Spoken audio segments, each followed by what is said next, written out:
We need to get rid of these churches, but specifically the pastors.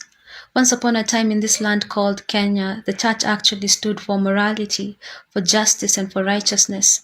Yah had a voice in this nation. Back then, the church was led by courageous, uncompromising men who were not afraid to call out evil leadership and keep the government in check. This they did despite the stakes being higher then, speaking of the Moi era. Now the church is a joke. It is heavily in bed with the government and functions more as a business than as a sanctified institution set apart to hold up morality and godly purposes. It no longer serves the purpose it was intended for. It has become redundant.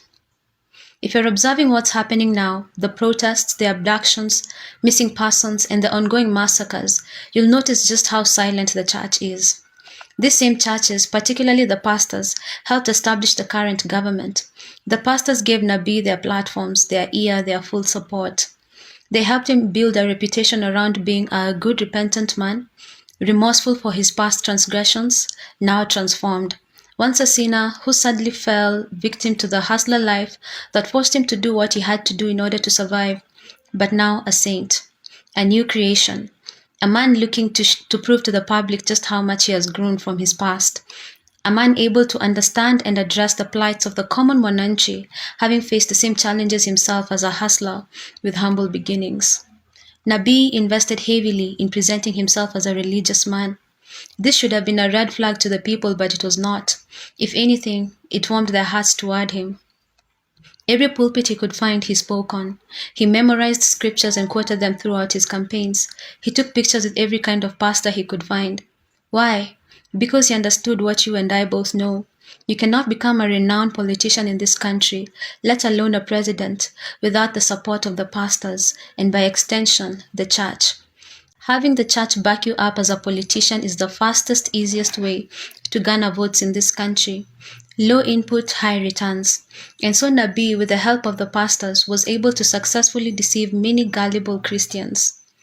This is why, even if you are an unbeliever, you ought to pay attention. Don't joke with the influence these pastors have. There are many people who do not vote for any other reason except that their pastor asked them to vote for a certain candidate. It seems like foolishness to you and I to vote for a candidate simply because a pastor said so, but to many out there it is not foolishness at all. It is obeying the word of God. Many genuinely revere these pastors. They believe they have been called by God and that every word they speak is by divine inspiration. Pastors deceive generations. A pastor can deceive a grandmother, a mother, a daughter, and if he lives long enough, a granddaughter. These men speak into people's lives. They speak into people's families. They speak to millions of people on a personal level. So when they act in concert with politicians, it is almost always a guarantee that the candidate they endorsed will occupy that seat. Remember, when working together, they're not looking to deceive everyone. They know it is impossible to deceive everyone. They're looking to deceive just enough to sway the vote count in favor of the candidate that bought them. Trust me, millions is more than enough to sway a vote count. And that's how, by the church backing up the wrong man, we all end up screwed. And if you think the church has learned its lesson since 2022 and it has woken up now, it has not. I'll give you a good example. Benny Hinn. Benny Hinn is a man that has been exposed for all kind of criminal activity. Fraud, forgery, scamming, hiring people to act as though they're receiving healing from his powers. And even adultery, long-term adultery. Yet here he was received like a king and sent off like a noble man. He was given ample media coverage and even filled up a stadium. How was this possible? The pastors, backed by Nabi, of course. These pastors, they spoke to their congregation saying, "A holy man of God will be visiting us next week. Be sure to attend. Please carry with you healthy tithes and offerings, for we cannot afford to send off this man of God empty-handed. We must give him a good departing gift." And what did the congregants do? Exactly what their pastors asked of them.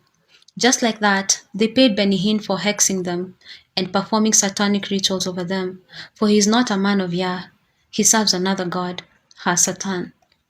In our attempt to wake the church up and disabuse it of false doctrines, cunning, and total lies, I find that we cannot do this fast enough with the old guard pastors still in place.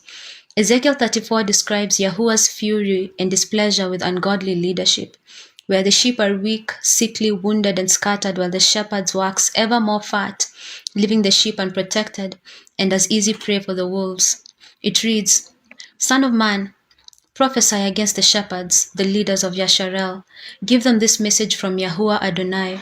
What sorrow awaits you shepherds who feed yourselves instead of the flock? Shouldn't shepherds feed their sheep? You drink the milk, wear the wool, and butcher the best animals, but you have let your flock starve. You have not taken care of the weak. You have not tended the sick or bound up the injured. You have not gone looking for those who have wandered away and are lost. Instead, you have ruled them with harshness and cruelty. So my sheep have been scattered without a shepherd, and they are easy prey for any wild animal. They have wandered through all the mountains and all the hills, across the face of the earth, yet no one has gone to search for them. Therefore, you shepherds, hear the word of Yahuwah. As surely as I live, says Adonai Yahuwah, you have abandoned my flock and left them to be attacked by every wild animal. And though you were my shepherds, you didn't search for my sheep when they were lost. You took care of yourselves, and you left the sheep to starve. Therefore, you shepherds, hear the word of Yahuwah. Thus says Adonai Yahuwah, I now consider these shepherds my enemies, and I will hold them responsible for what has happened to my flock, and I will stop them from feeding themselves. I will rescue my flock from their mouths. The sheep will no longer be their prey. In this entire discourse, we find that Yah essentially says the same ones he appointed to be the shepherds turned out to be the wolves that preyed on his flock. That's the exact description of what the church has been to its own for the last 3 decades or so. The church needs to be uprooted and replanted with a new breed of leaders, courageous men who are branches of David, men after Yah's own heart. In this country, we are abused in every way, politically, financially, socially, and spiritually. Please do not underestimate spiritual abuse. It has very real and practical and tangible consequences on both the believer and the unbeliever. We are watching the church passively support the current dictatorial regime as it